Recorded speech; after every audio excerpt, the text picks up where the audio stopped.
I remember meeting Gopal Ghose at home, and those days he was already frail and a fairly elderly person, dependent on alcohol.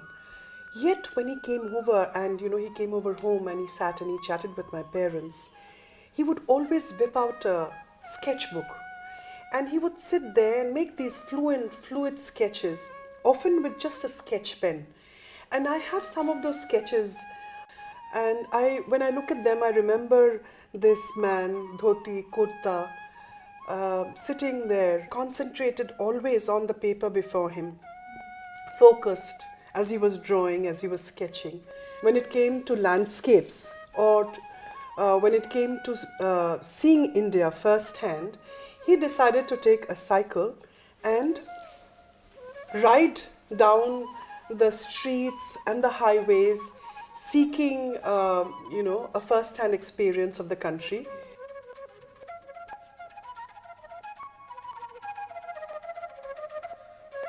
There is a gentleness to nature, and that is the gentleness that you see in his works.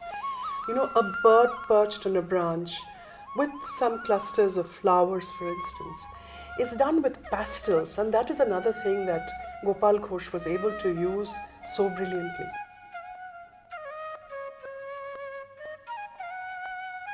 And when he does paint a human figure, he does so with lines that are very bold and very striking. There is no gentleness. There's an assertion that this is how it ought to be. And that is the contrast that really, I think, somehow appeals to me. It was interesting when I was having a conversation with Shakti Barman many years later, actually.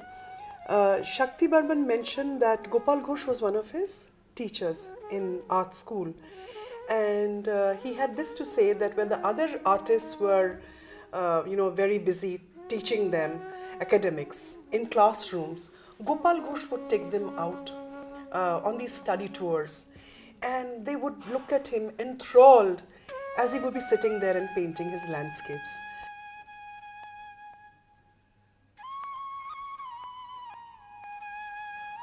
I think where landscapes are concerned, Gopal Ghose is a complete master. This is a subject that he understands very well, because on his cycle rides, on his journeys across India, he has seen India in a way that is completely immediate, and it is something which is personal between him and what he's seen. And that comes across in his works.